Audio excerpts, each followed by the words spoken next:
Hello my friends, welcome back, and hello if you are new. I hope all of you are having a fantastic week so far. So today is the release day of Ibaraki. It's very, very different from what I was expecting, and I actually think a really great surprise, especially if you're a Trivium fan already. So without further ado, let's delve into the world of Ibaraki's Rashomon. I still feel you inside these broken walls. These scars are maps, legends foretold. So how did Ibaraki even happen? Matt is a huge black metal fan, and inspired by this, he essentially got put in touch by the very lovely Darren Toms to Ishan. And it turns out that Ishan and Matt kind of shared some similarities. They both started their bands when they were 13 and got signed at 16. So I think that, really kind of made a bedrock for their friendship. And previously, Matt wanted to kind of focus on Nordic stories and, I guess because there was such a huge wave of black metal coming out of the Nordics. But then Ishan said, well, why don't you focus on your own heritage and telling your own story? And the rest, as they say, is now history. So the reason this was allowed to happen, essentially, is because of the pandemic. Ibaraki is something that has been going on for many, many, many years. And, because Matt, as a person, he's got a hectic life. He's got his day job, which is Trivium, but then also streaming on Twitch. He's a man of many, many hats. So this has been a very long time coming. Rashomon is an album that is inspired by Japanese folklore, and the title of Ibaraki as an artist name is the name of a Japanese demon. So there's a lot of cultural ideas on here and, kind of really looking into Matt's own heritage. So the tracks themselves are actually also written in chronological order. So as I said, this was a project that's taken many, many years. So kind of as you go through the album, you can see the evolution and this sort of change, which I found really, really interesting. The record itself is all Matt Heafy, but Ishan was kind of the main producer, engineer behind everything, and then also there's multiple guest spots, as I mentioned, and he did have some help from Alex Bent, Corey Bollier, Paolo Gregolotto, his fellow comrades in Trivium. So anyone thinking that this is just going to sound like, Trivium sort of cut-offs or, songs from the cutting room floor, you're completely wrong. This is probably the most progressive piece that Matt has ever put to tape, and Matt has crafted a world that no one else can sort of touch, right from the beginning of Hakanaki Hitsuzen to the end of Kaizoku. There's kind of like nicely bookended, really well put together orchestral sort of, I don't know, made me think of a bit like The Nightmare Before Christmas. So there's a lot of theatricality behind this.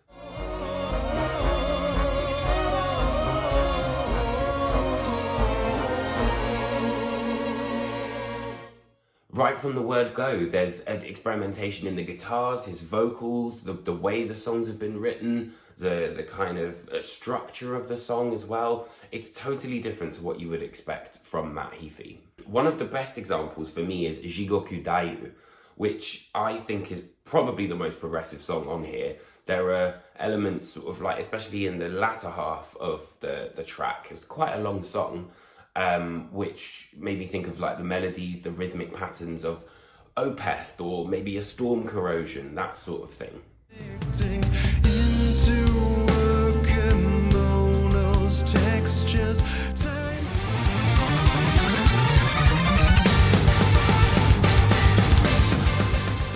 So each track works in 3 different parts. You get the first section, which is often quite aggressive, fairly in your face.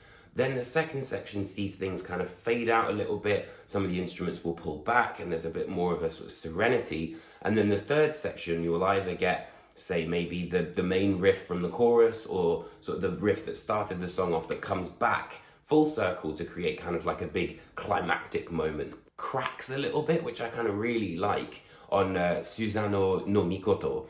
And he also sings in Japanese for the first time, which I've read a couple of interviews that's kind of where he wants to go, potentially for the next album. And I think that's fantastic, all the more sort of power to him. And I love the fact that he's using his cultural heritage to, kind of further that.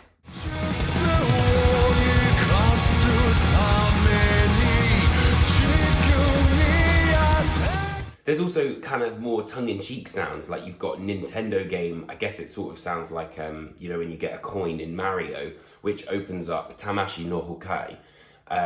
But then it's followed by this orchestral kind of like relentless battering on, like, you know, the black metal drums and things like that. So it's very different.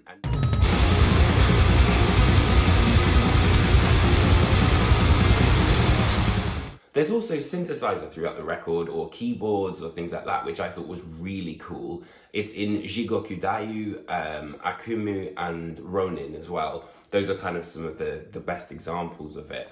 But it really adds that different layer. And also, I have to say, it does kind of make you think, oh yeah, there's Ishan's kind of input maybe. I mean, it might all be Matt, it might be Ishan, I don't know. But for me, it just made me think of, oh yeah, that sounds like Amr and things like that.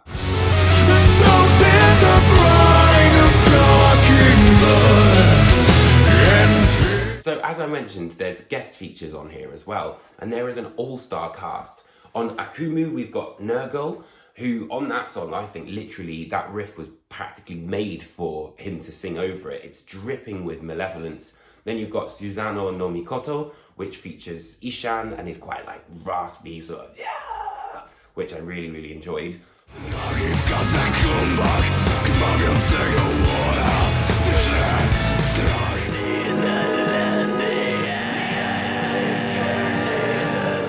But gold star has to be given to Jared Way on Ronin for that absolutely sensational performance. He gives these black metal screams that I would have never even thought of. Not one with the undead, not one for the life and feeling of a child very hard. There's always been hints of his kind of feral nature on My Chemical Romance, but like, this was just something else. You know, he could rival George Clark easily from Death Heaven, and it's a real standout moment on the album. But most importantly, these kind of guest spots aren't necessarily gimmicks. They are something that enriches the song and adds a bit of different colour. So the only negative I could really find is the fact that some of the songs are a little bit long and they do repeat themselves. And the quality of the song is really great. You know, the songwriting is interesting and what he's putting in there, but some of the repetition, I was just a bit like, oh, it's kind of derailed the momentum a little bit. But it's not really been enough for me to kind of be like, oh, well, this is a crap album. By no means is this a bad album. So this album takes you through the kaleidoscope of Japanese culture and Matt's inner thoughts, I guess. Rashomon is an album that has a profound sense of depth to it, and I am sure will no doubt help Matt as a writer, you know, a musician, a singer. There's so many different elements on here that I think will feed into Trivium and also Matt himself. And of course, it's been a nice cultural outlet, and I have to say, I really loved this album. So make sure you give it a spin and let me know what you think in the comments below. Other than that, I will see you guys very, very soon. Next week, I'm reviewing Misery Index. It's Complete Control. Brilliant album. Misery Index are on fire at the minute. So please stay tuned to the channel. Let me know what you think, and I will see you guys next week. Take care, my friends. This journey